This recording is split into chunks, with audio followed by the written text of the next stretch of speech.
just our in-person group, it looks like today. Well, I'll say hi. I'm Richard, Partnership for Smarter Growth. I'm here with a partner organization, but my staff was here the last time, so hello, thank you. Yeah, so Jordan and Richard are Jordan and Finn are Richard's colleagues at PSG. Milton Hathaway, New Kent Planning Commission, and Embracing the Below Community.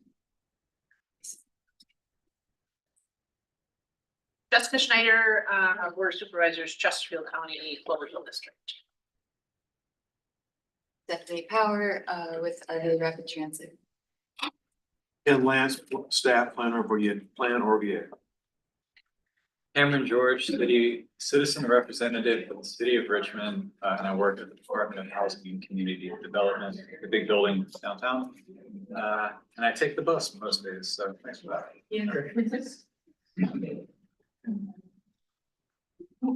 Princeton Hot Engagement Coordinator here. Did you get lunch? I'm Janice Scott, Plan RVA. Losing my voice.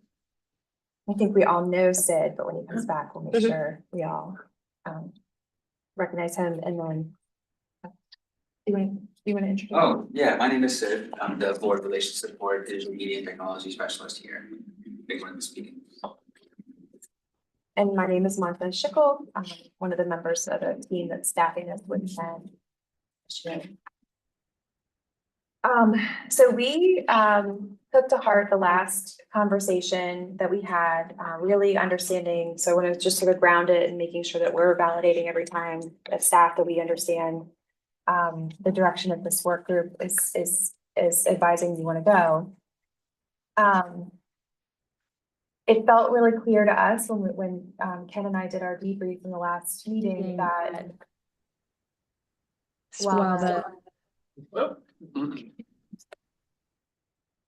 Okay, is that better? Yeah. I had not muted, sorry. that while the overarching, I think, shared goal that we all have is like, how do we just get more people from the public involved in the decision-making process? That feels like that's, you know, obviously a timely and an appropriate thing, but this work group really, it seemed to us, was very interested in focusing on the more specific task at hand of looking at compensation. And so while there are other opportunities to think about strategies for increased engagement and strategies to incentivize potentially engagement and to, you know, maybe like more broad-based build practices around addressing barriers to engagement.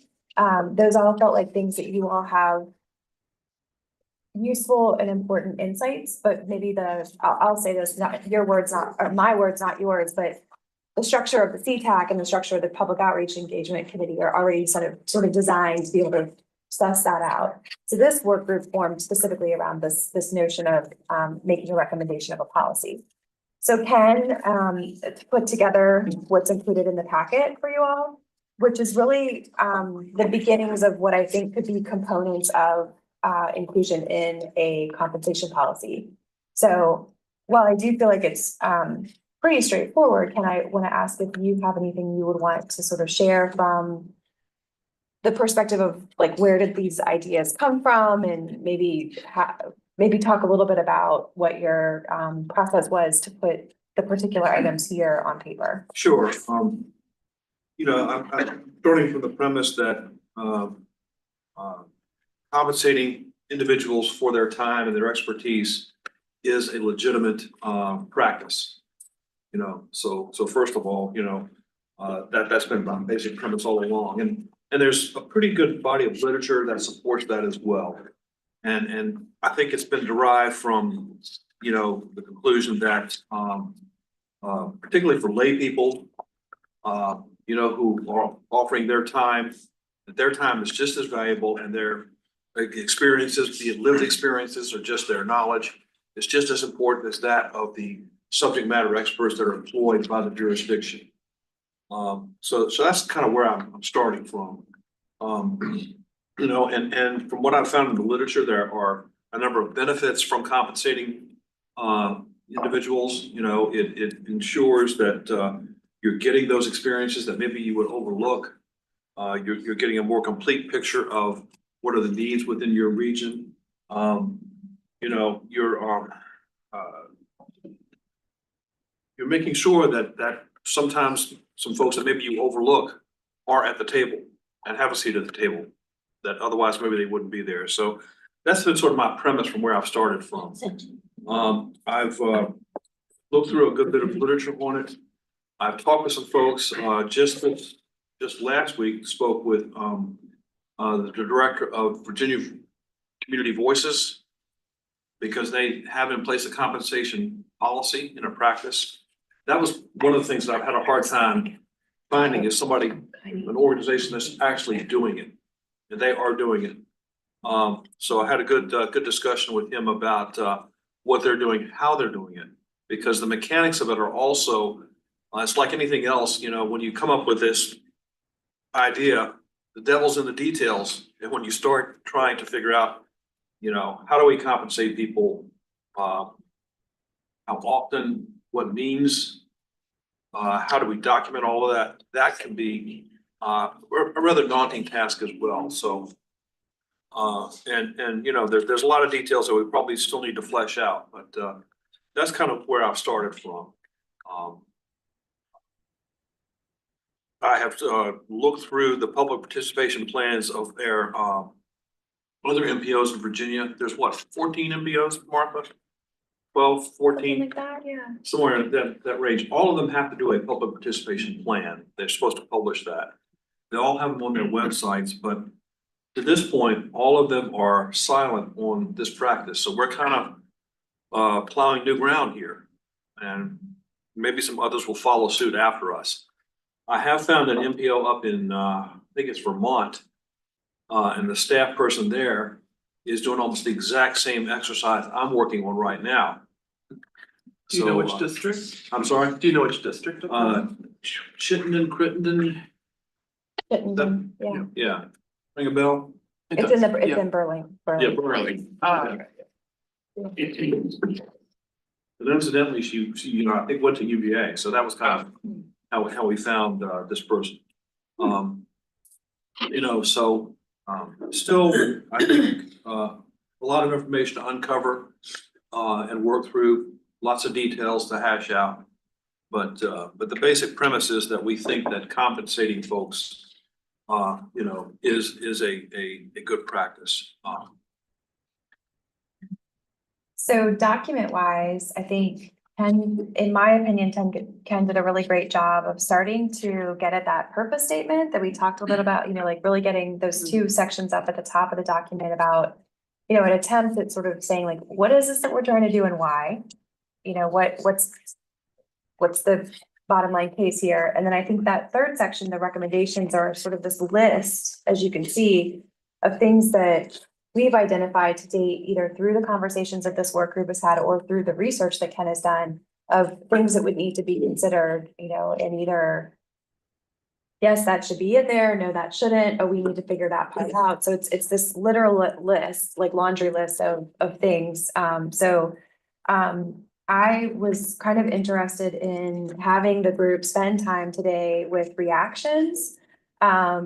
You know, first and foremost, is this what you would have expected would be the next step in the process? Like, did we're balancing, I think, this tension of what we heard in the committee or in the last work group meeting, that we want to be intentional about moving to a deliverable. But we also want to make sure that we're not overstepping our skis as your staff. So we need your feedback on that. And if we get too ahead of you, we want to get that feedback so that we don't, but we also wanted to put something in front of you, because I think generally speaking, our experiences, it's a lot easier to react to something on paper, even if it's not perfect, than to have to start with a blank sheet. So we can take notes during the conversation, we can write in the document, and we can sort of do this in a lot of different ways, but we want to make sure that you each had the piece of paper in front of you to make your own notes. We can do discussion, and then we can also make live changes as we go. Ken, I'm sorry. I was just gonna say, the purpose and benefits, I take no pride in authorship. Those are almost direct quotes from the literature. I didn't do like a good student would and footnote or attribute that, but they're not original thought. They came from the body of literature, so. But I think a pretty tremendous. Somebody thing has with to it. find it. Yeah, Like, yeah. the pile of the documentation that comes Right, forth through at the last one I was did, pretty I did impressive. see it from somewhere else, but I just want y'all to understand that these are not really my thoughts. They're from the literature and I kind of, picked and choose and try to organize a little bit. Yeah. The first thought that I have, seeing our friend from all the way in New Kent County, is it's one thing for me, who lives a few miles away, to get here. I don't know if there should be some sort of opt-in transportation reimbursement.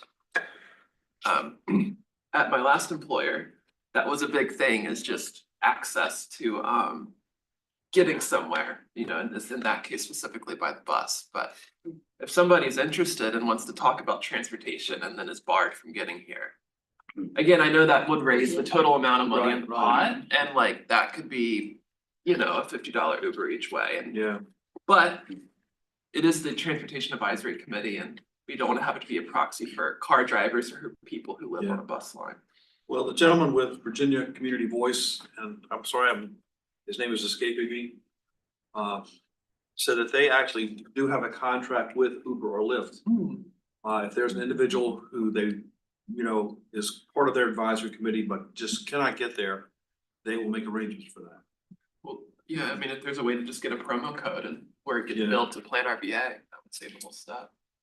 I will say it seems to me like we've kind of separated here. Benefits provided to overcome barriers to participation and a more principled conceptual compensation policy. Cause what's in here, we're talking about $50 per meeting to participants.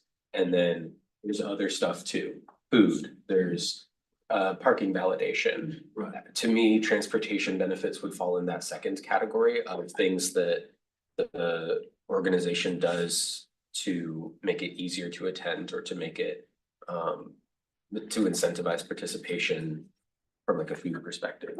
Well, and I think sometimes it might depend also on whether you're in an official elected position or appointed position, and I know you're appointed probably, but that's and we get different compensation already for being part of the other stuff, but I mean, I hear what you're saying, absolutely. I think the vast majority of the people coming here are not driving as far as revenue the wage does. So I don't know. And Jessica, one of the things I wrestled with was, and you'll see it here, is sort of, in the way this was written, is that, do we compensate lay people who are appointed by their respective governing jurisdictions? Do we compensate them differently from a director of public works or a transportation staff planner No. who is being paid to be here? Yeah.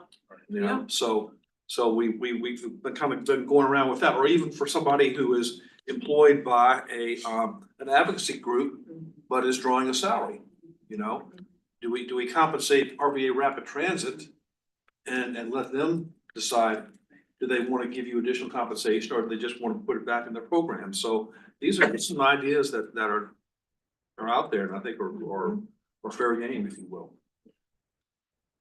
And what kind of caps do you have? I mean, we have an unlimited pot of money. Right. So- Yeah, exactly. Yeah. And again, this is coming from a skewed view again, but I mean, like the RMTA board, we don't get like a set fee for the whole year for being on their board, but they do compensate $50 each time for people that show up at their meetings. So, I mean, that is definitely, And the same, and they have lunch for you. for information, I think maybe to sort of summarize some of what I'm hearing, I'll talk about, I'll go backwards in order. So the CBTA does the same. Yeah. Members who are part of that board, I think that was actually stipulated in the state code. Okay. So it's interesting, sometimes some of the compensatory processes or policies that exist are imposed, I'll say. Yeah. I think in the context of the TPO and the commission, which are, we're all connected together. jurisdictions have their individual policies on that. And so there are some localities that ask us for attendance records to know, who came to what meeting. And the county or the locality that appointed those people are compensating folks for attendance at these regional meetings.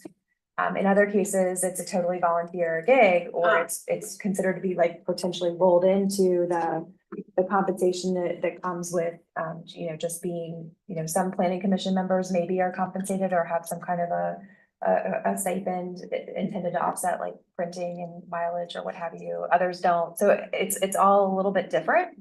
The commission itself does not have any kind of an instituted policy for compensating people who participate in Plan RVA related activities.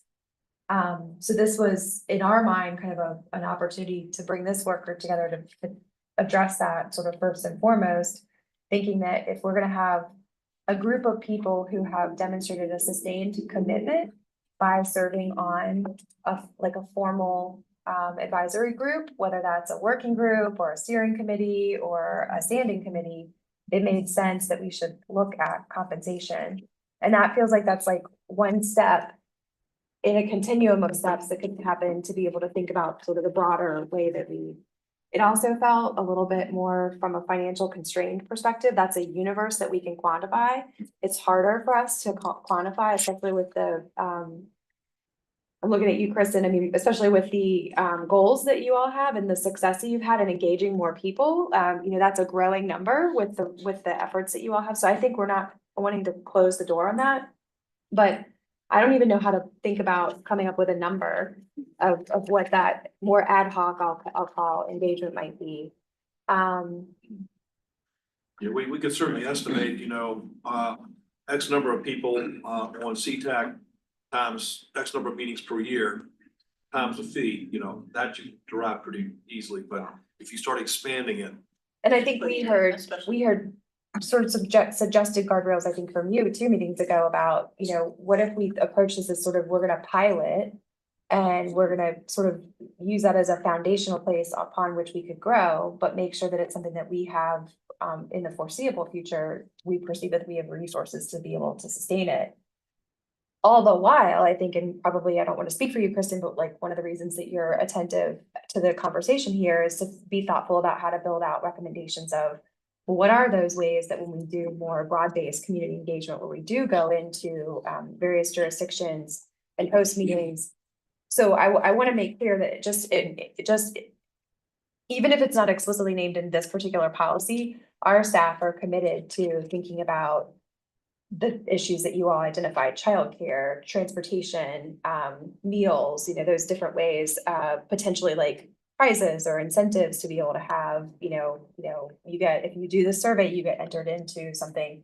It's not quite compensation like we talked about last time, but it does start to be able to move along that path of acknowledging that the input that we get is valuable and try to be a little bit less extractive. Am I capturing all that fairly well, Kristen? Yep. Okay, do you want to add? No, but I think I've heard you all speaking about, making the engagement hospitable, and the hospitality can sometimes look like food. It can sometimes look like an actual service like childcare. So I think absolutely, and we're trying to listen to what people might need, and that's challenging too. So you named that this policy is pretty specific on one bucket. I mean, can you elaborate on what you said a couple minutes ago about? Just so I guess looking at the agenda kind of framed it to me. It seems like the policy that we're talking about here is a compensation policy, though of course that's not exactly accurate word for it, but a compensation policy that's sort of based on the premise that people should be compensated in some fashion for the time that they're giving to their community. And then a separate item that this working group, I think, is thinking about and would like to address is solutions to addressing barriers to participation outside of the more principled stance of you just should give people some form of compensation for participating. And then that's where transportation, childcare, food, those sorts of things would fall. So in my mind, I'm seeing that as a separate, like a separation. Those are two different policies to me. That I think this working group is very interested in addressing both. But it seems like if we try to put them into one single document, it might be harder to address the various things that we're thinking about.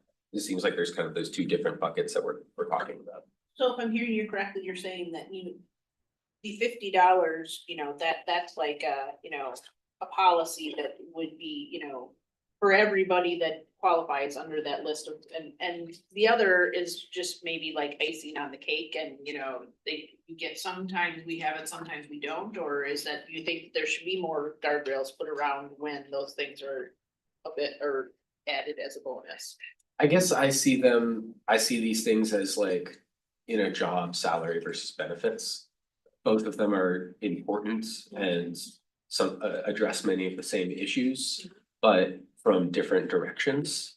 And the salary portion, of course, in many quotation marks, is the compensation policy. And then the benefits portion in many quotation marks is transportation, childcare, food, stuff like that. That's not handing somebody money and solves different problems, but kind of under the same umbrella of participation should be. Do you all perceive that the audiences of those two things are different, or the Well, beneficiaries? if you're gonna compare the compensation for a job, if you look at benefit, so if it's a part-time job, then you don't always get those benefits and that other than a full-time person. So that's what I'm saying. So how do you think we should set that up as something of,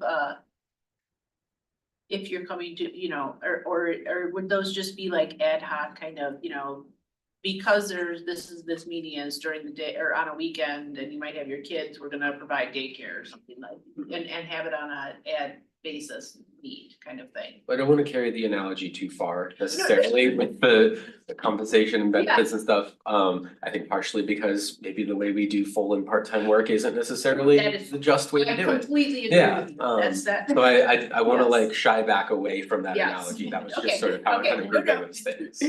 I hear you. Yeah, but I do think that they could absolutely be separate policies with separate guardrails and separate goals.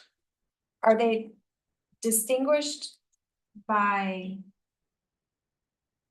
money and other things, as well as, like, the way that this is written, it feels like to me, it's sort of, if you're agreeing, raising your hand to agreeing to participate in, I'll say like a sustained role as a member of an advisory group, using that terminology fairly loosely, versus committing to like a Wednesday evening or a Saturday afternoon. Are we sort of separating that level of commitment by the tier, so to speak, of compensation and or, because I think that that's where we're trying to get, I think, clarity from your all's expectations of, is this, I love the way Kristen says that, like the range of mechanisms that we could do that are hospitable would be really focused on primarily those Everyone's sporadic, yes. intentional engagement activities of the public. Yep. And the compensation policy is really geared toward a step in our continuum of steps that we hope to take over time to start recognizing the value of the contribution of those people who have really made a sustained commitment to carrying this work forward. That's exactly what I was trying to Okay. put into words. I'm Okay. separating That's good. Is that a, compensation and yeah, what other, hospitality. okay, I want to throw in just like an example. So for the example of our upcoming evening that we're going to host with Plan RVA as RVA Rapid Transit, we're doing a joint dinner. Plan RVA is covering the food for it. This is in a few weeks. So we're kind of talking about like that's an amazing like exchange already to have the hospitality provided by Plan RVA. Are we also thinking to compensate monetarily for the participants of that particular focus group? for the meeting that's upcoming Yeah. specifically, And I think, I'm not saying like, this is just a hypothetical. Yeah. Just an example. Like, I'm not saying we're gonna change the policy and for this meeting, we'll actually be able to pay them if that's what we decide on. I just mean, can we talk about it in that yeah, framework? I think, Yeah. I think what we hope this committee will do is form a recommendation around that. For them. Yeah, so So will the committee ultimately come up with a recommendation that says, we believe that Plan RVA should budget accordingly to be able to provide this amount of money per blah, blah, blah, under this criteria, and these are the types of activities that would be eligible for that compensation. And so this is what, I think precisely what we want this group to say. And so I think we're naming that it frankly is a little bit hard for us to give you the quantification of what the example you're talking about, Stephanie, would be. We have a pretty good handle on how many committees do we have, Sure. how many people are on each of those committees, you know, whatnot. I think the unknown universe, and so if that's a direction that this work group thinks that we need to go, then that gives us a signal that we've got to figure out how to get our arms around a projected number of that so that we can come back to you and say, well, this is what that could potentially, that budget would look like. Which is potentially a real big number.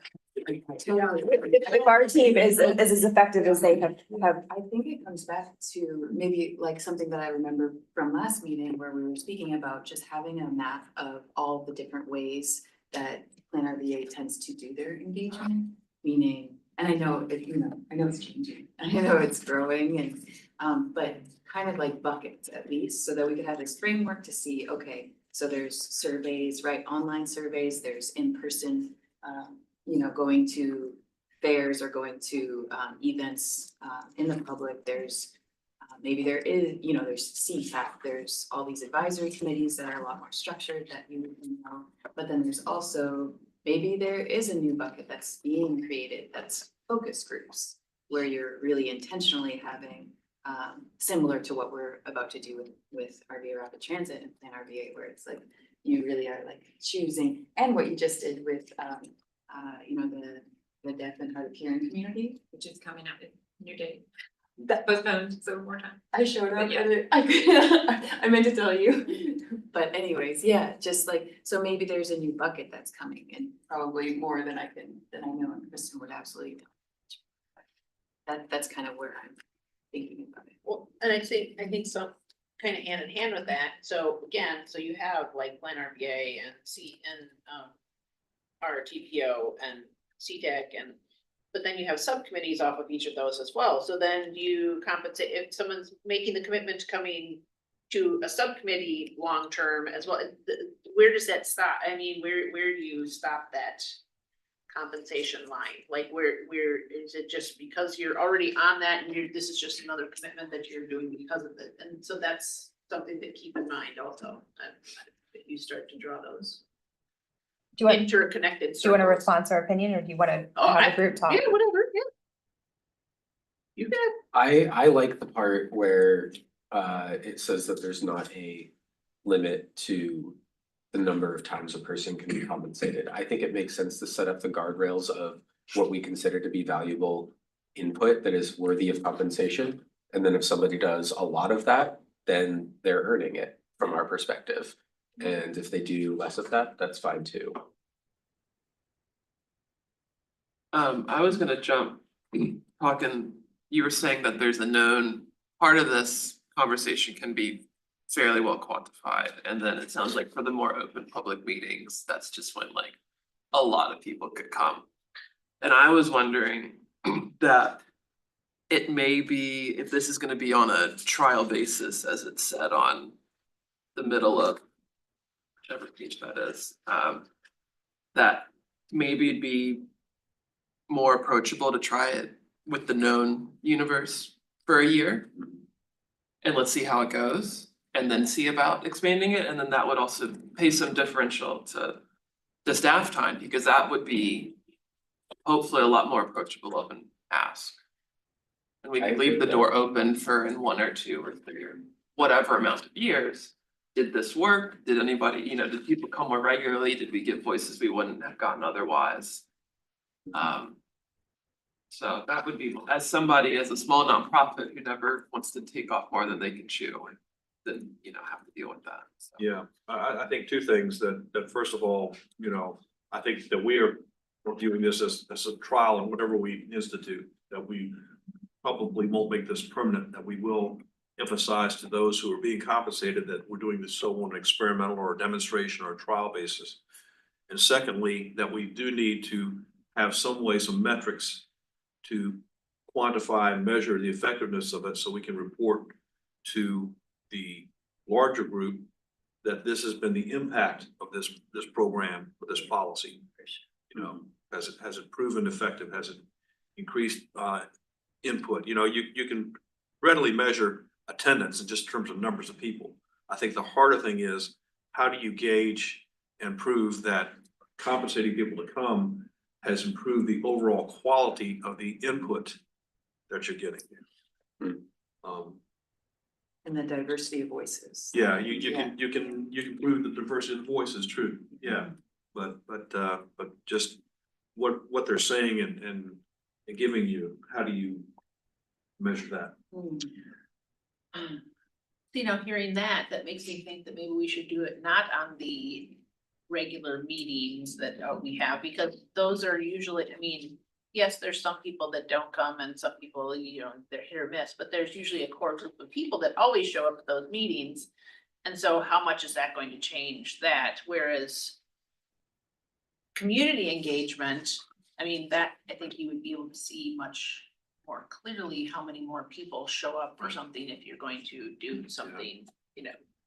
But that's just my, I'm sorry. No, I mean, my perspective is that,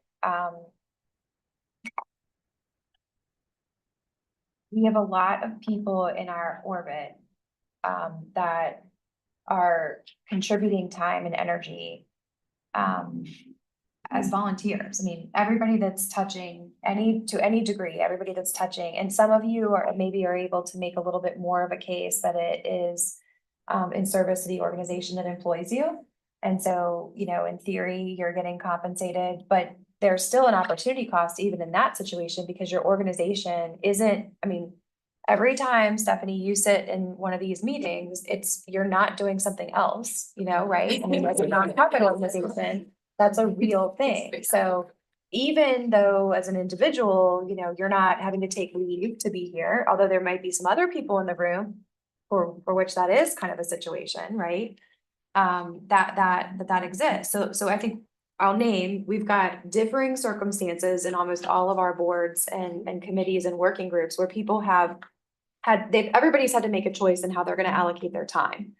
Some people are being air quote compensated for that time, but there's still a cost, right? And other people are doing it truly because they just legitimately care about this work and they are showing up as a true volunteer. And there's a spectrum in there, which I think Ken has attempted to kind of name. So I think about that in the context of there's an opportunity to think about individual compensation. There's an opportunity to think about organizational compensation. In the philanthropic sector, there's been a lot of movement kind of in this direction that if you're going to ask, we've seen this like in the form of fellowships, like if you're going to ask organizations to be a part of something, we're actually going to compensate not the person, but the organization to offset the time that's spent to be able to benefit, you know, sort of that greater good. So that's something.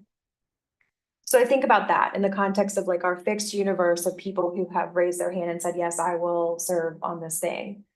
Then to your point, Stephanie, I mean, I do think that there's a possibility of getting more refined around if we're going to have a particular planning effort, which we have, I think, 5 that are concurrent right now going on. So I'll just, you know, kind of name that. But we thought about like our long range transportation plan as an example.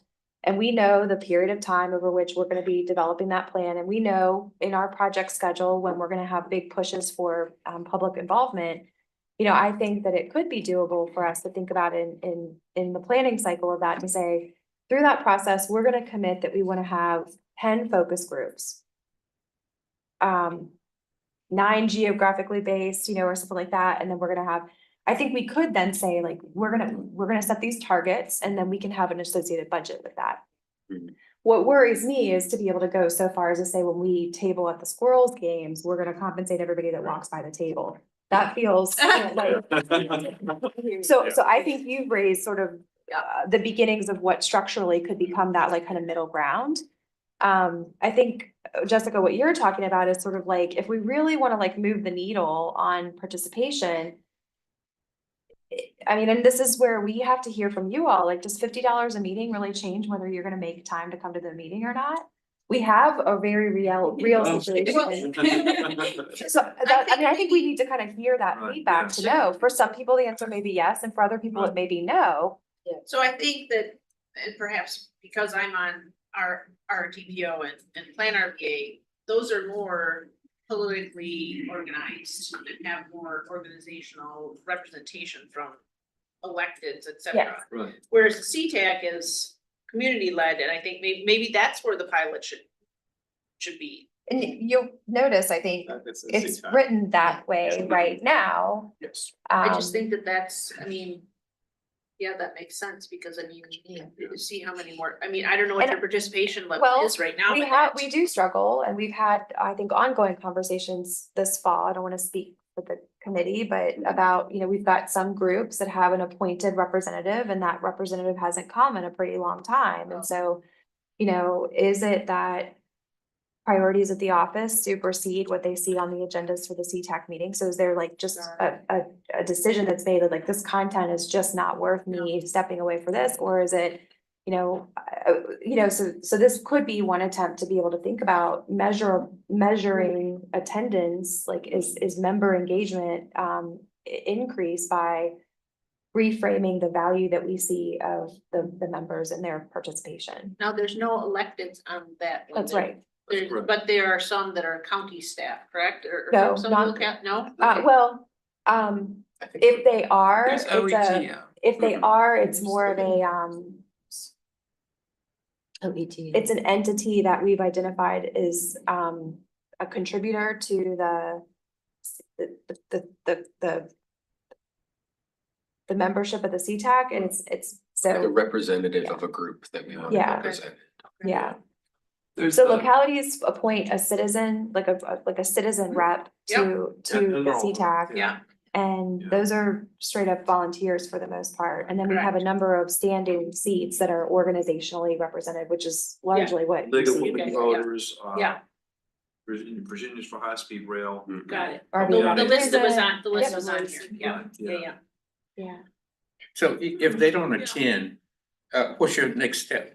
Is it to go back and ask for another appointment, or do we just suffer along We until we don't, show? yeah, we don't have an attendance policy. I mean, the consequence of their lack of attendance is the lack of, Yeah, They don't get their compensation, maybe that. well, that in is this, it. I mean, Right. yeah. I mean, I mean, this is a carrot to And we've incentivize. endeavored, to, as individuals have told us that they no longer want to serve, we've contacted county administrators or chairs of the board of supervisors and said, hey, you have a vacancy on CTAC or vacancy for an alternate.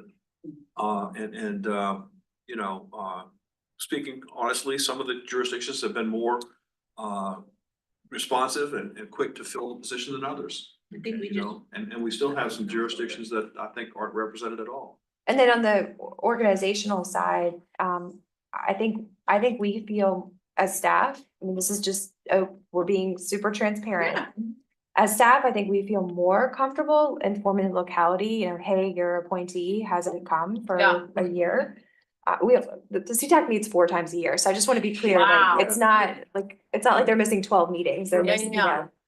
So, we feel more comfortable. I think it's a little harder for us. I Well, mean, Chesterfield's people do.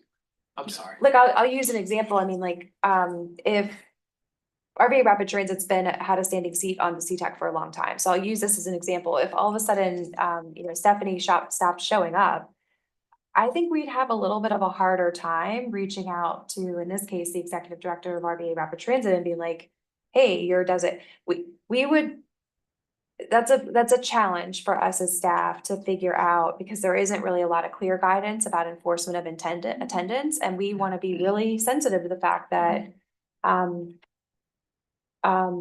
there could be lots of reasons why that's happening, and we don't necessarily want to vilify the organization or the individual for not attending. Like, there's a lot kind of in that, and we want to be really careful. We tread carefully. Yeah, I think. Go ahead. Just go.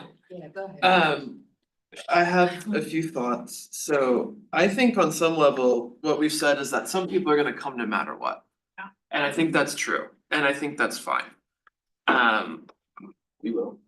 Right, We're here. right, It's for the lunches. but that's not, it does help. The double yeah. bag.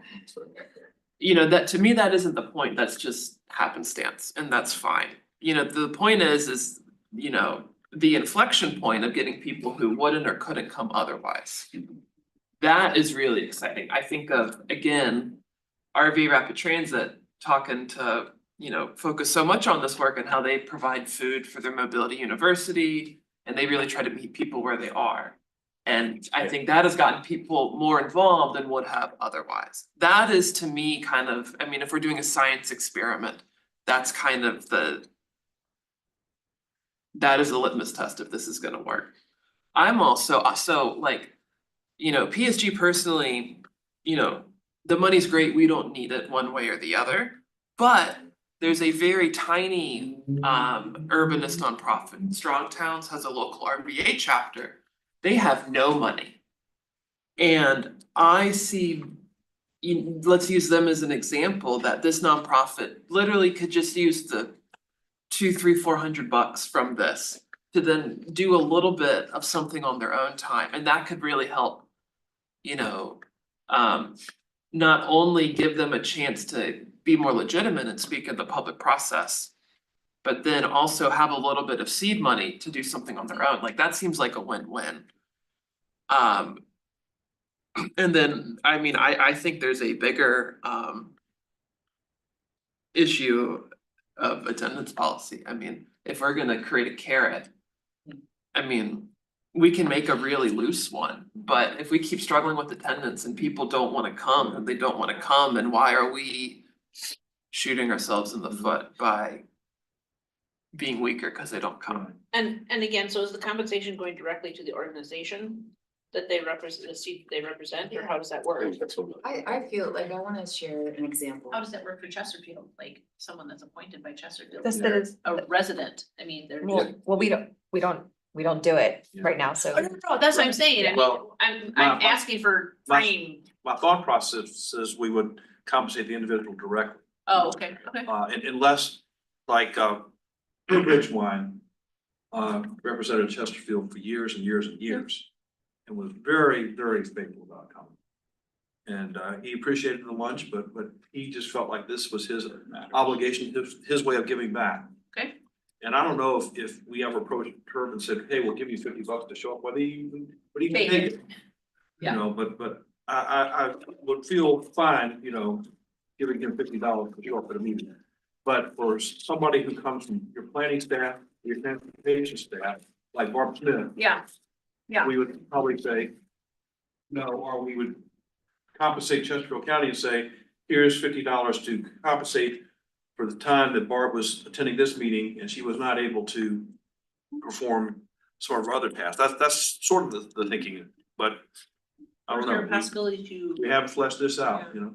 I don't think public staff should be compensated. I mean, if this is like your day job. Well, let me ask, just, cause I heard a suggestion that if the sort of desire is to pilot, are you all wanting to, where are you? Let's do like maybe like a straw poll.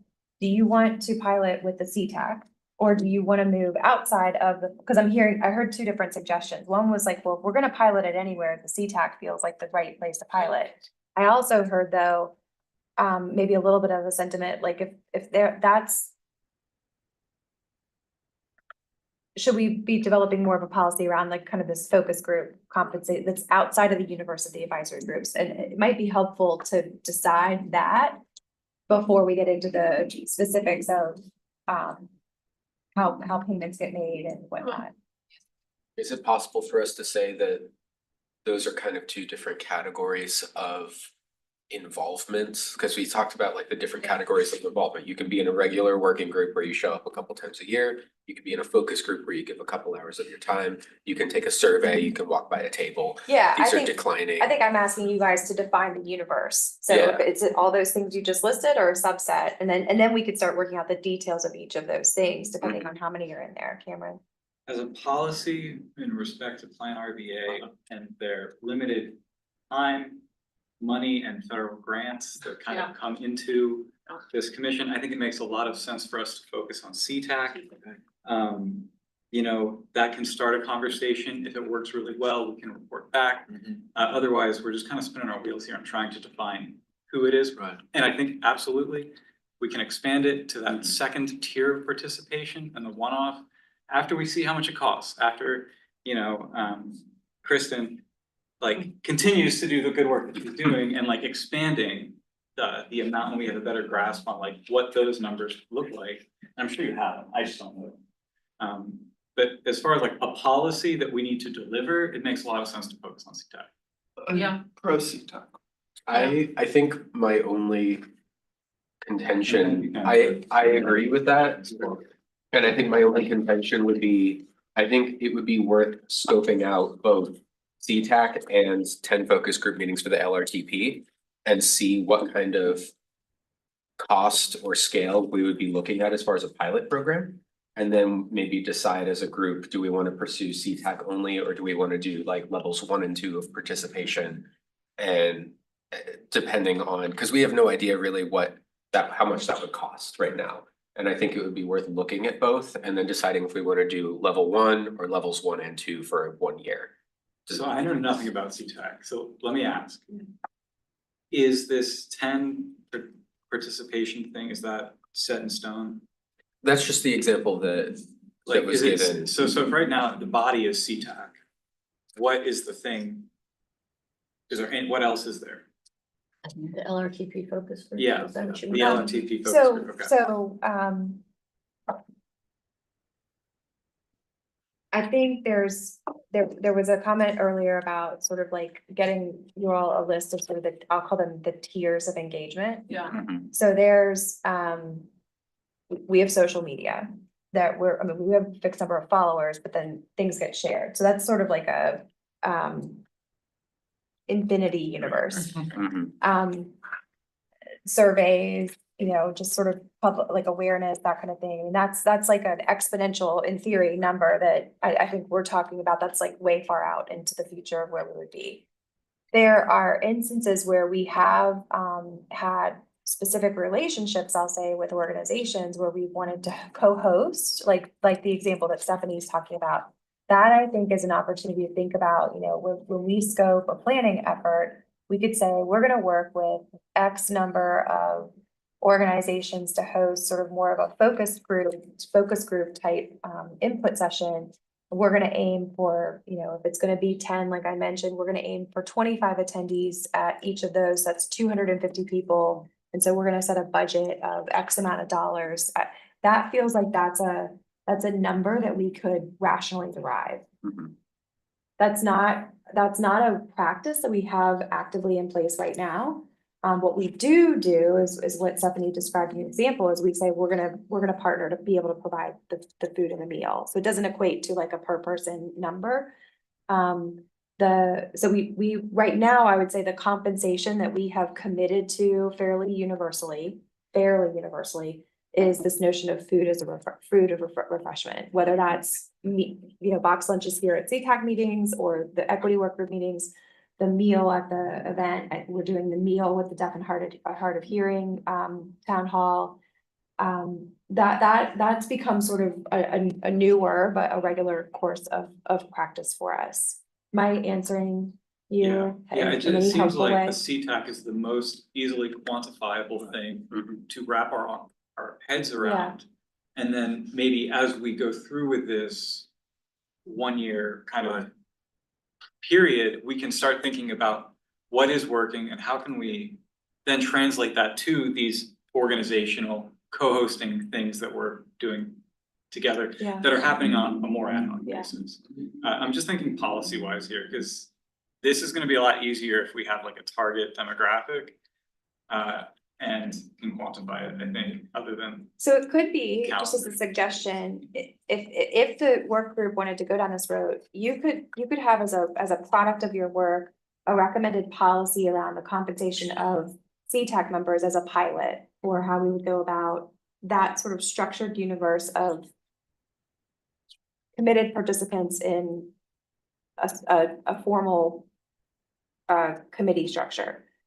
I think it would be well within the scope of this work group to also have a set of recommendations about things that you would like staff to explore that you think are important. And so you may not have to be recommending a policy, but you could say like, we think it's important that a minimum standard is for, you know, partnership opportunities with partners, you're gonna work with them to provide hospitality. And maybe I would probably, on an advocate for Kristen and Holly, maybe say that giving us a little bit of latitude to sort of work with that organization to think about what the right way to provide hospitality is, might make sense. Most of the time, food is like an easy one to think about, but there could be other things, I think, that could be in that list. And then I think that there could be another set of sort of directional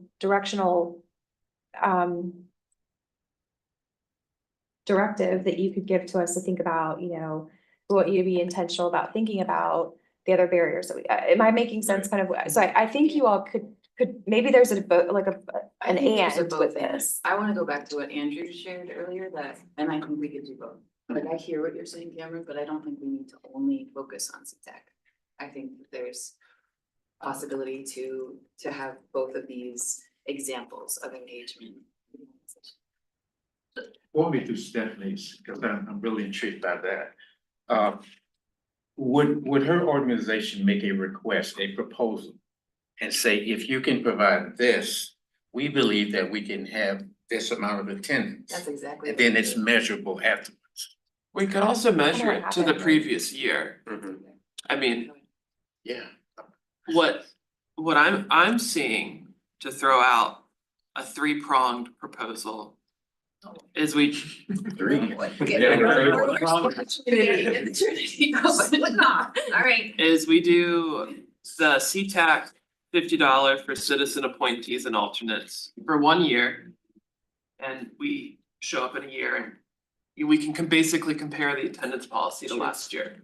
So that is quantifiable. And absolutely, there's going to be an opportunity where most people, or some people won't show up, and so you're not gonna spend all the money that you set aside anyway. Right. So- And then, you know, one thing we do have is we have the best attendance record keeping that anybody ever does. Thank you. The second thing would be the LRTP focus group 10 meetings. Because that expires naturally. And like, I have a bias here that PSG, we want people to be more involved in that, so I'll just say that out loud. I don't think that's a bad bias. Right. But that is naturally a trial period, because that won't happen again for 5 years. And then the third prong that I scared y'all with is, if we're gonna now introduce a carrot to CTAC, I would love for staff to explore some sort of pretty flexible attendance policy. But that would basically the bar of, if you never come and we think you've truly forgotten about us, you know, in that 1-year trial period, we could then revisit. There's one for Plan RDA, like the commission. Yeah. I So- would go back to what Martha, you were saying with a little bit, you were explaining your intention of being sensitive. And you did give the example of, like, if you were to look at RVA Rapid Transit, you go to the executive director and be like, hey, where's Stephanie? Why is she not coming to CTAC? You know, and I totally appreciate the sensitivity that you raised.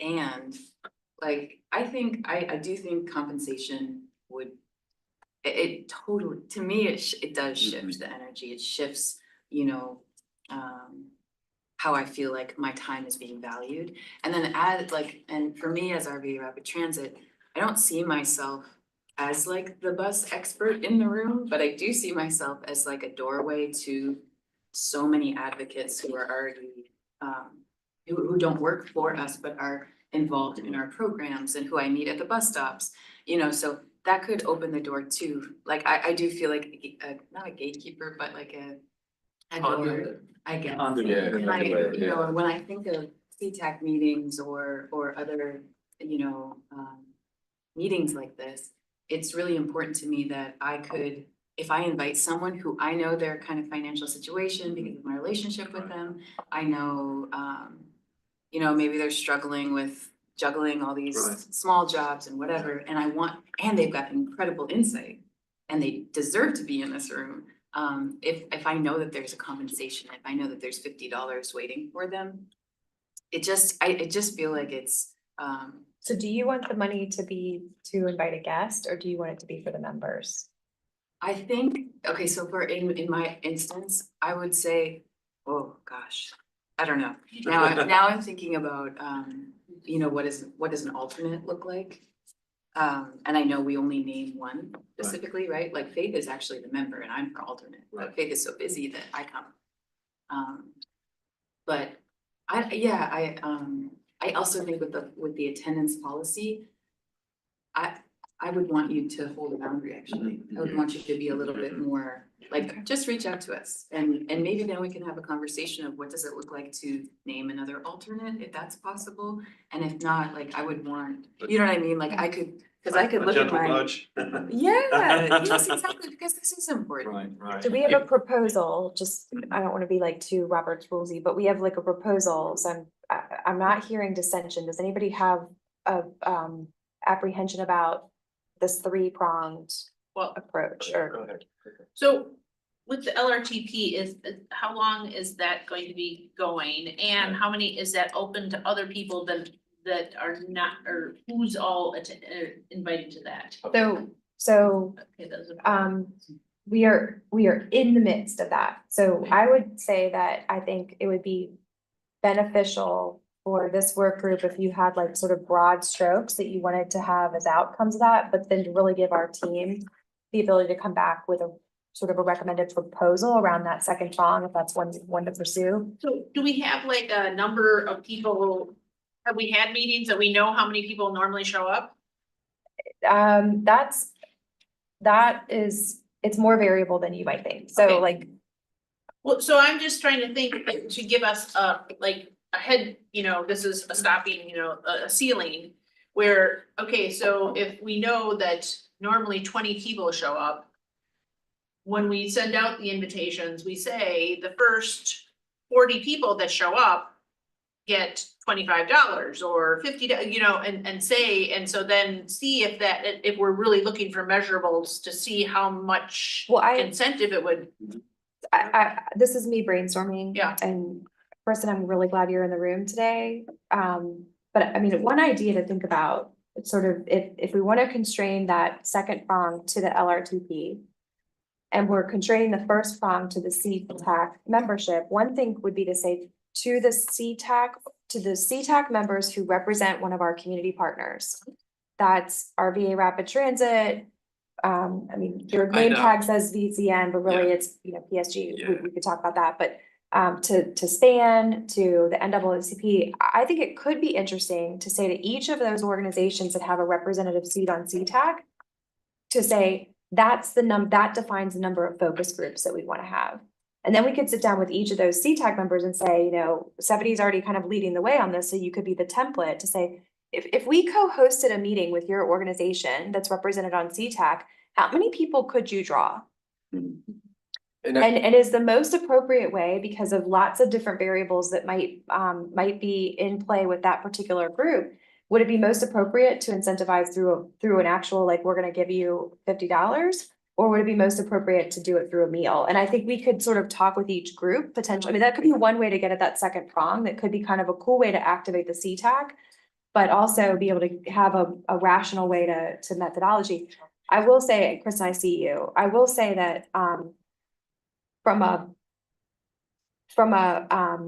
piloting standpoint, I'm just gonna name that if our finance director were in the room, she would have probably a lot of concerns about, like, are you talking about a quarterly payment of a fixed set of $50 that we know it's a certain set of people and we're gonna get, or it's gonna be really difficult to have 12 focus groups with total strangers, and that night we're asking them for like their banking information to be able to do an electronic transfer. So I want to name that from a logistical standpoint, the ability for us to pay and process payments to complete strangers that we might only ever have like one touch point with is logistically, so we're gonna have to explore what that looks like. And it might actually be that we need to have a relationship with the entity that we're hosting to say, we're gonna give you X amount of money. And then you're responsible for distributing that. I see that. I mean, that might be a different way to, so I wanna leave it a little bit open that we're gonna have to do some research on our part Right. to figure out mechanically, 'cause Yeah. we're not built to be able to issue,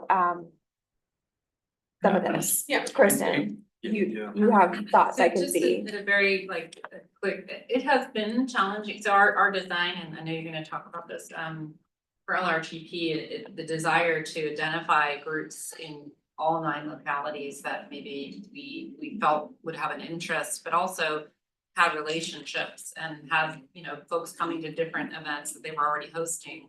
Has been challenging, I think, because we've been asking for a 3-visit commitment.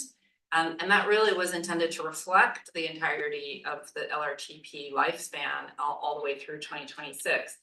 And so what has been occurring is that we might get that initial meeting and we don't have commitments for the other 2.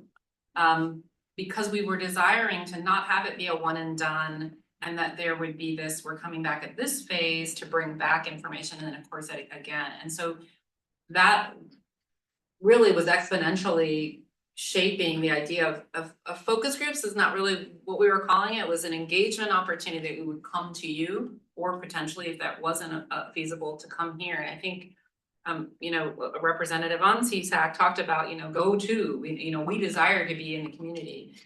So the town hall event is a partnership event, and we're providing certain pieces. There are other things we could not provide. And so that was, again, we identified voices that we felt may be missing, identified organizations that we're already serving. So our strategy has already been to build relationships there.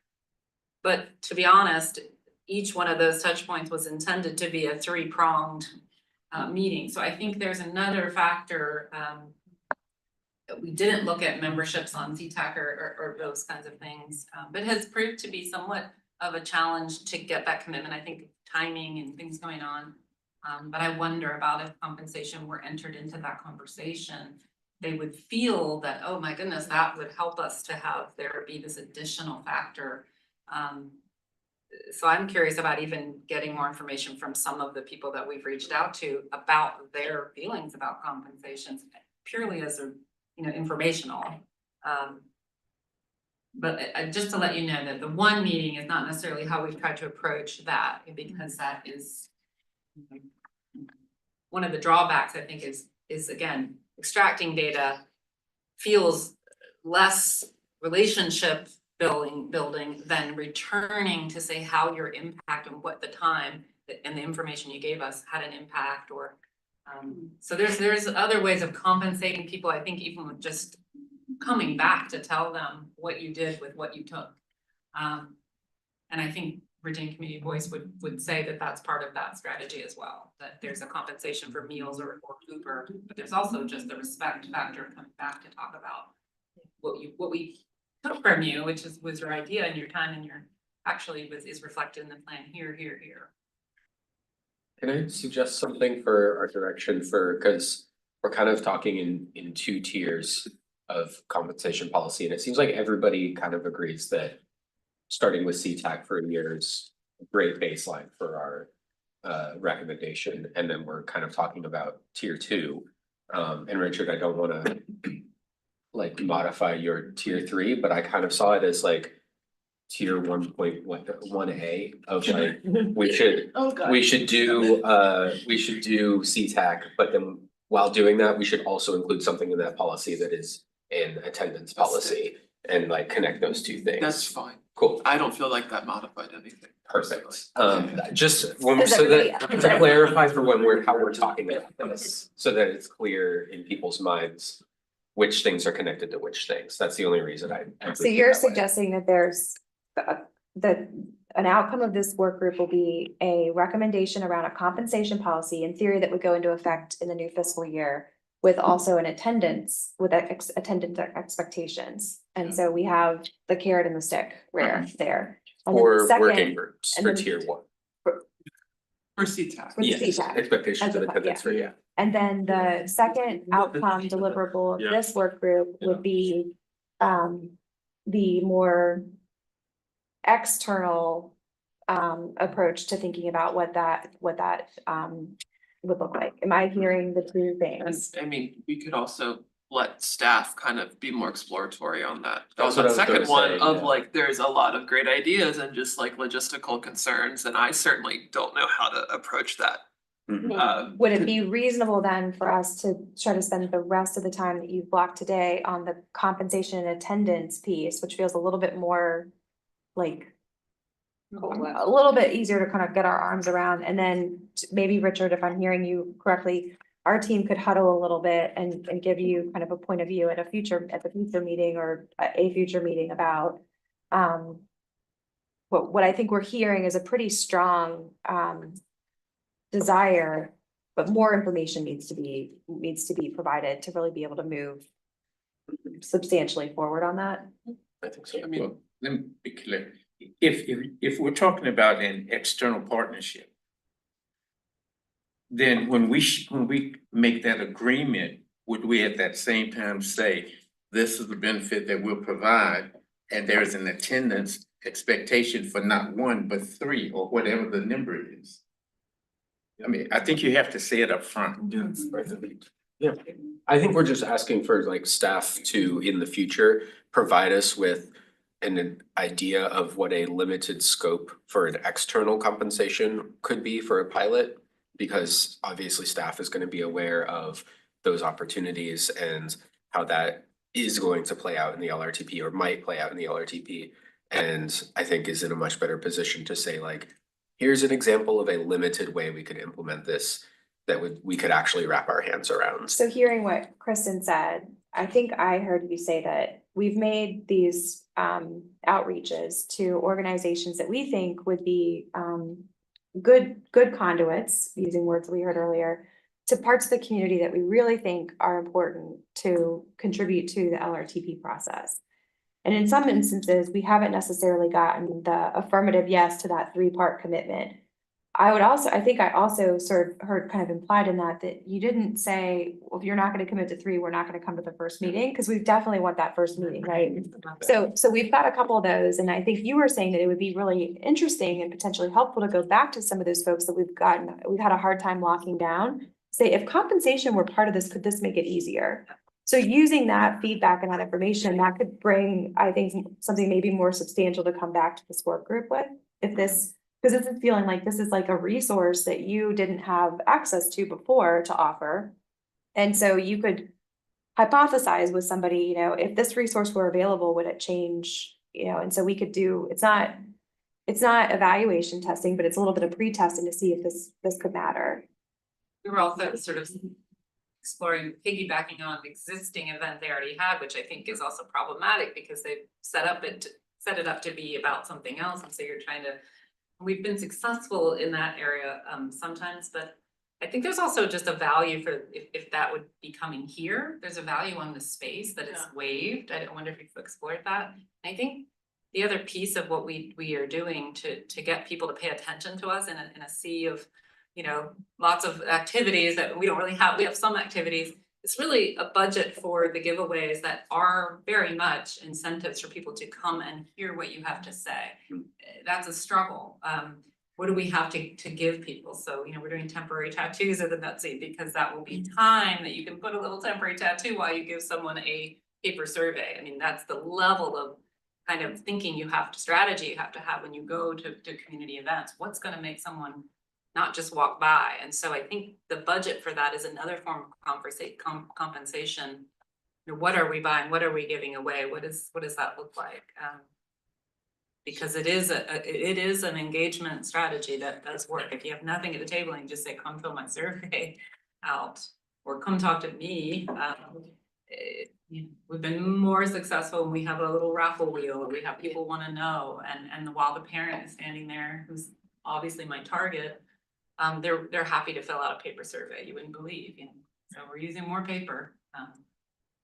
On-demand access to things is wonderful, but that conversation while someone's filling something out, and mention the quality of the information, just even the quality of the way someone completes the survey increases because they are able to talk to you. So again, the budget for items is really about getting people to come in. Do you think that at the next meeting of this group, which I know we're going to talk about, you and Holly could come, Holly, however you all would decide it, you could come to this group to give kind of I'll call it like a detailed overview of all the different kind of like a deeper dive on what you're talking about, of kind of like how you've thought about in designing the outreach for LRTP and the sort of the spectrum of those activities, incentives, ways, you know, so that this group could get a sense of that.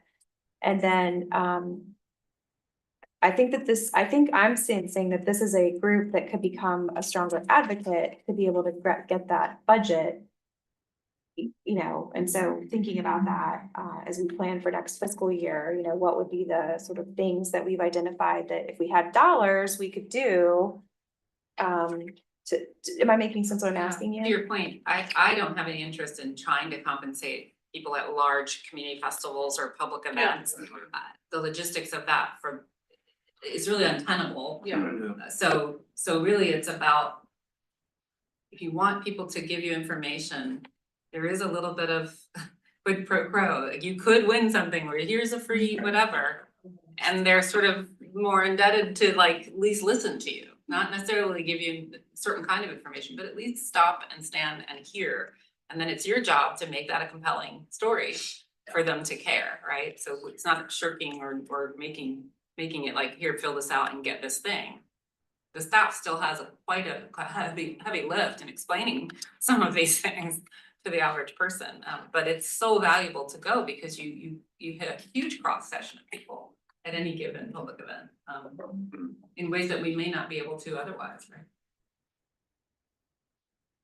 So yes, we'd be happy to come and share more information. Do we want to focus on tier one then for the rest of this conversation? Do we want to focus on tier one? It sounds like The we fee all- tax specific stuff. the tax specific compensation policy, maybe specifically within the scope that Ken provided for us here. Cause it seems like that's kind of, this falls in line with that, pretty specific tier one recommendation for a pilot. I mean, I like what Ken wrote. I don't see any issues with it. Good job. Thank you. It is very, Yeah, I agree. you came up with this yourself, right? All Yeah. original. Well, I'm teasing, I'm teasing. again, purpose and benefits I borrowed. The rest of it I just kind of pulled from various places. So when I run this to a plagiarism checker later, go. Right. I'm kidding, I'm not gonna. I would love to know more about the first bullet point on page 2 of the scope. When you say other factors should be considered in compensating individual attendees, what did you have in mind with those? And I'm curious what people's thoughts are. Will you say where you're looking again? Yeah, the first bullet point on page 2 of the proposal.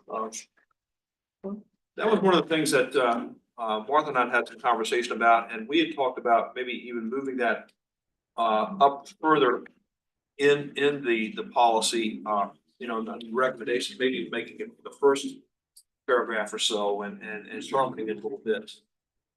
In other words, basically saying these are the stipulation of the requirements that you would have to meet in order to be compensated. These seem As like, opposed to having it as sort of because right now, the way it's tucked in there, it's kind of like, it's almost an afterthought. So, just to me, these seem like requirements for membership in the committee. Less than yeah, like additional restrictions on compensation. yeah. So there may be that this conversation enables us. Maybe there's a 1B that's like, we have a chart, the CTAC has a charge, there's a position description, as it were, or responsibilities of a CTAC member. Among those is attendance, and then there's a compensation policy, right? Like there might be a way to sort of think about how to And again, communicate expectations, So so by people know having- what they're signing on for. So by having the participation policy, are you saying that if they don't show up they don't get paid at all, or for each of theirs, or do they get paid each one that they show up? I think it's. No said matter you what. get paid at the end of each. my one. thought is you'd be paid for each meeting that you attended that, again, the bookkeeping and tracking of that could be problematic. But so if they skip the first two, and I mean, so are we gonna have a cutoff and say, well, you're not committed, you know, Right. you didn't come to the first two, and so then. Yeah. I think So that's we're part just of the gonna, attendance policy Yeah. that we can Yeah. discuss, and Yeah. that was actually gonna be my suggestion, was if you miss 2 consecutive Yeah. meetings. yeah, And then also maybe because CTEC only meets, what you said, Four 4 times times a a year, year. right? Is that right? Or no, it's 6 times a Six year, times every a other year. month. 6 Sorry. times. oh, okay, Yeah. okay. I So missed it. Yeah, something like if you miss 2 consecutive meetings, Right. and then maybe even more like a total of, and if you miss, A total of 4 or Yeah. 3 even, I mean, I Something would like say that. even half of the Yeah, meetings. and Yeah. it should be unexcused. If Right, something yeah, happens. certainly right, like- like It should be that. unexcused absence. If you were waiting at the bus stop, and got hit by a car. yeah, that would, no, true, but and this is another way, this is another thing I would wanna say about the attendance policy. It is actually a way to be in closer relationship with your members, with CTEC, right? Cause then you develop that ability, you're communicating with people, and people have the opportunity to give you their experience of what's Yeah. happening, yeah. And I think a compensation, oh, I'm sorry. I'm See, sorry, yeah, I'm this just is thinking in one- terms of our CTAC meetings, is the suggestion that rather than say if you miss 2 consecutive meetings, you cannot participate in the committee anymore, would it be, could we say something like, I don't wanna get into excused or unexcused, but, Maybe we check in at the- without communication to Yeah. staff to Yeah. notify that you will not be able to be present, which does what you're saying to, you know, to increase communication. They have to communicate with us to tell us that they're not going to attend or attend. And if that doesn't happen for 3 consecutive meetings or a certain number of meetings per year, our RTPO could, and then we'd have to determine what the. But you wouldn't, if they don't, you would not get Do you see what I'm saying? I don't wanna get into excusing or unexcusing, because that's more than we can, this is a good reason, that's not. Maybe it's Yeah, something.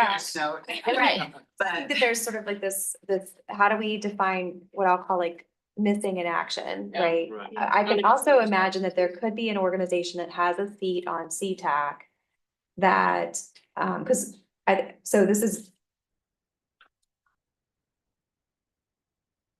is why we do things like as a group, right, to really be able to hash this out. So like, you don't want somebody to show up and never speak in the meeting.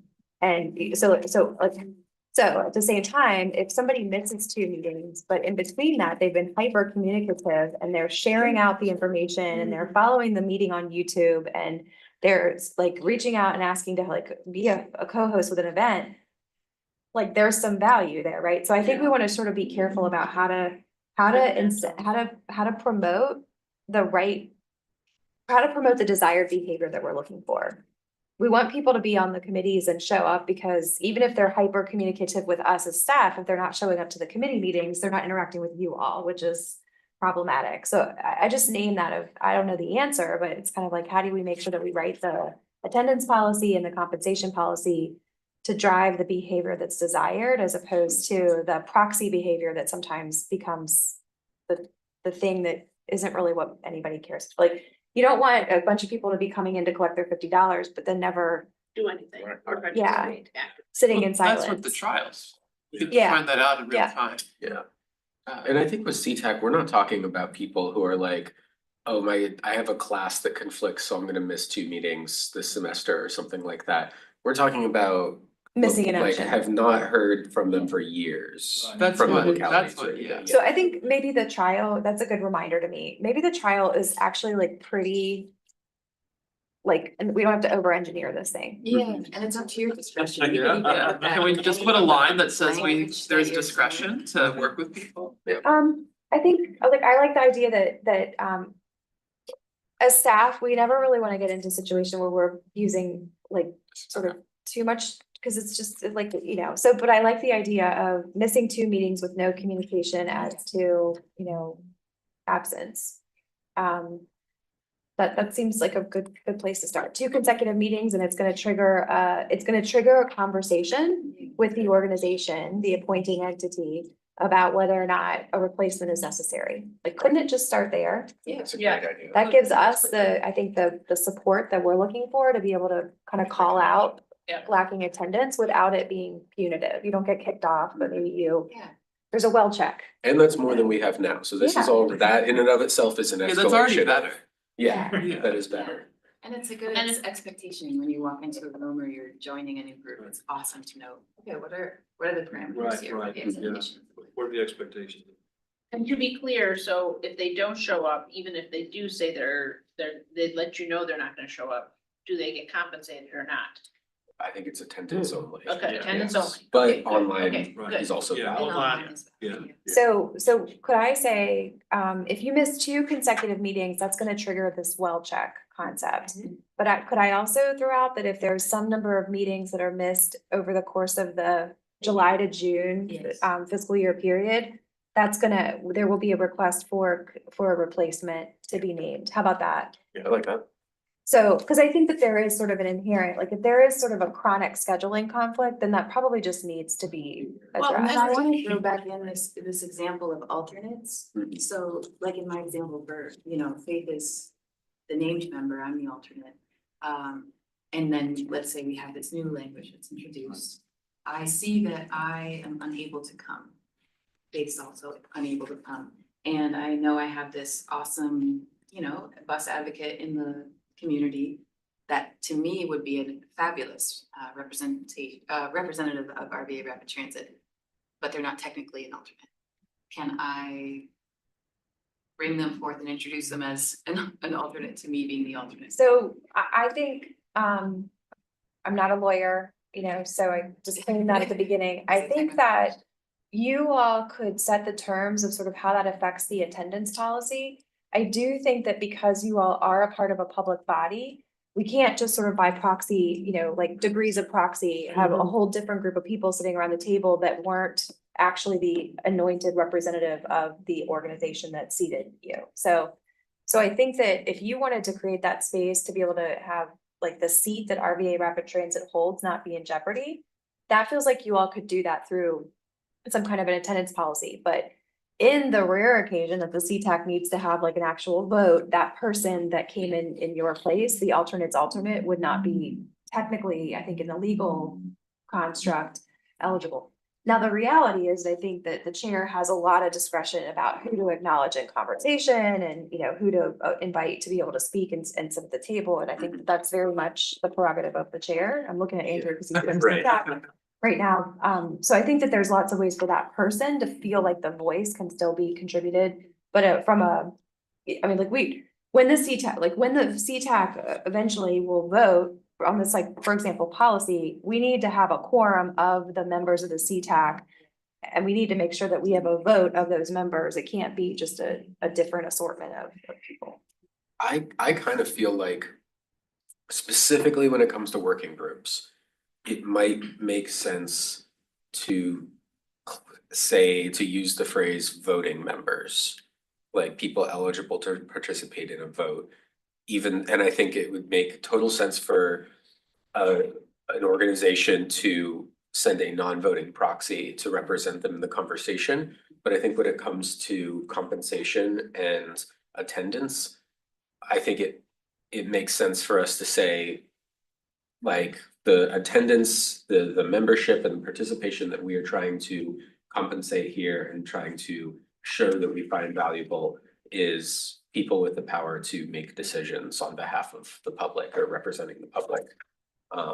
And so to me, and I could totally be talked out of this, but it makes sense to say voting members are the ones who are eligible for compensation. So members and alternates. The member, and then I think the other thing that the committee should consider is if there were an organization where a member and their alternate come to the meeting, so that, Right. so we can come with a point of view on that, or we can let you guys direct us on what you think that will be. Compensate for I one have to vote head out. per organization. Thank you, guys. Thank you, Rick. This Thank is you. lovely. I trust whatever happens. Appreciate your. I will say that when a member and an alternate are both present, only the member's vote counts. Mhm. However, often we get really good participation from our alternates, and I would think that if we could compensate any attending member or alternate, that would be good. And we could maybe develop recommendations that if you, not every meeting, I don't think we could reasonably try to compensate, but maybe certain, once a calendar year or something, have a volunteer contributor or a Well, special. I'll say this, I think, correct me if I'm wrong, the citizen appointee on the CTAC does not have an alternate. Correct? I believe They They do or they don't? They do, They do. they generally, our localities, some of them, not all, have Okay, appointed Okay, alternates, yes. all right. I think. Would you guys like us to sort of like take a look at this? We can look at the roster, we can look at the current membership and their appointees with the way that they've appointed, and we can come back with sort of. Because if we're talking about budgeting for every member and their alternate who could potentially come to every meeting, that's a doubled number. And so like, I think we could come back to you to give you that figure. And we could also give you a little bit of a sense of how likely is that actually to happen based on Yes. attendance and what we see now. I mean, I think I'm a little bit reluctant to sort of all of a sudden say like, okay, so the localities have appointed a person and an alternate so that they're represented. And then all of a sudden the compensation makes attendance go up, like. So I think just think we want to sort of be thoughtful about that. Currently, right now, I mean, do you have locality, or do you have people that send or not send? I mean, that the alternative and the regular person shows up at the meetings, like on a regular basis? I think At there's, CTAC. I think there's one county that and it may be Chesterfield, that we have really good participation from the members and the alternates. And I think in fairness, if you're an alternate, it's a little weird to show up like to one meeting when Yes, your it regular is. person like normally goes. So I think it makes sense, actually. I mean, from a flow of business, it actually is helpful if the alternates act read into what's been going on. So it might be something we just need to think about. Yeah. And I think we can come back with some recommendations to you about that.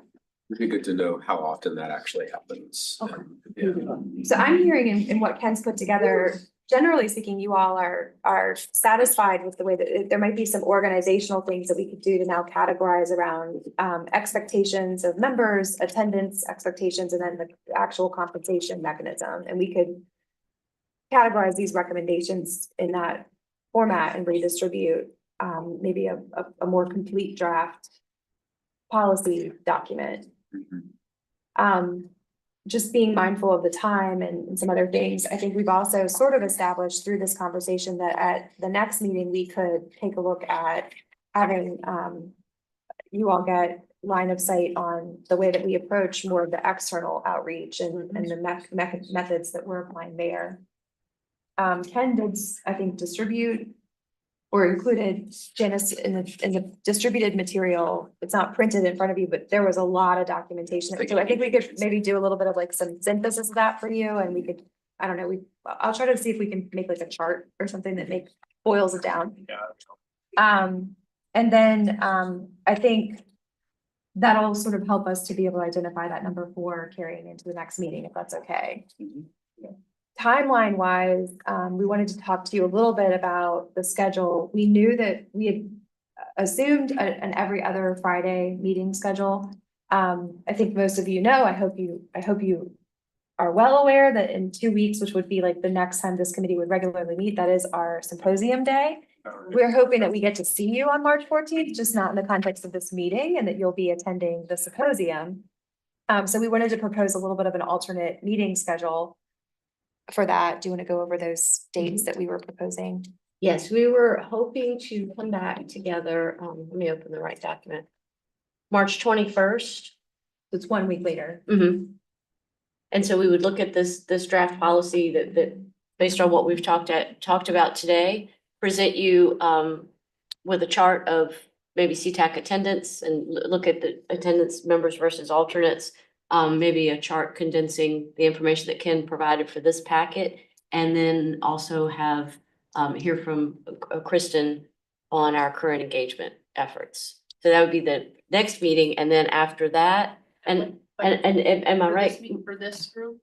This So it'd be joint, 11:30? yeah, does that work? The The 21st. 21st, One. 3 weeks. or if there's a different March. day or, I mean, yeah, we were just looking at one Friday off. That works for me. I may need to be online for, work Yeah. reasons, but yeah. What about you, Jessica? Yeah, I just have to get something off my calendar. There's a temporary hold right now, but we sent out, it's for a thing with Deborah. To actually go on a lake ride together. So Deborah Gardner and I are That's gonna go, but it's one of the dates that was held. Oh, an right now, option. But Okay. so I will just let them know that we're. Okay. I'll be here. Okay. And then 2 weeks after the 21st would be the next time, or no? No, we were looking Oh, at okay. April 25th. I thought that's what I had written down. April. Oh, okay, so March 21st would be the next time this work group would meet. Yeah. Right now, your CTAC and Public Outreach Committee meetings are scheduled for March 20th and 27th. So we've consulted with the chairs of those two committees and said, actually, from a process perspective, if this work group membered by people from both of those two committees, it might actually make sense to have a joint CTAC and Public Outreach Engagement Committee meeting. So that you're reviewing the results of the work group in one setting as opposed to in a fractured way. And so the proposal would be to take the March 20th CTAC meeting off the calendar and the March 27th Public Outreach and Engagement meeting off the calendar and replace that on April 3rd with a joint meeting of those two bodies to hear the results of your March 21st work group meeting. And Am I do the making sense chairs with need to that? fight with the gavels to decide who's in Mhm. charge? Is that how that works? Yeah, we'll have like a pre-match. Okay, Yeah. right, all You right, guys will thumb wrestle Let's in do the it. kitchen. perfect, okay. Is that live? Yeah, it'll be live. Yeah, be streamed, live, yeah. Yeah, part of the public hearing, Yeah. yeah. Sorry, I didn't mean to derail you. Yeah, yeah. And that So one, so that makes sense. So our proposal would be that the work group would meet on Friday, the 21st. And you would wrap the compensation policy and these things, and then the joint bodies that you all report to would hear this on April 3rd. With the idea that then that would move to the full policy board and commission meetings in May and June. Does that make kind of sense to everybody? I have some extra work maybe for Ken, and I'm really sorry for this. As you summarize that 80-page document and kind of start charting the policy of can we get both tier 1 or the CTAC? And possibly as much as you can fill in for T2 for the LRTP, that way we just kind of get a better idea of like what both of those would look like. Does that make sense? Yeah, I think so, yeah. Yeah. Okay, I think we can get as far as we can for the 21st. yeah, exactly. With focus on the policy, but yeah, I think we And can. then that way, if you describe kind that. of game it out. Yeah. That way we can actually Yeah. talk about what it looks like more, Sure. so we'll be more prepared on the third. Yes, right, When we get right. to the Absolutely. commission, 'cause they're gonna have- yeah.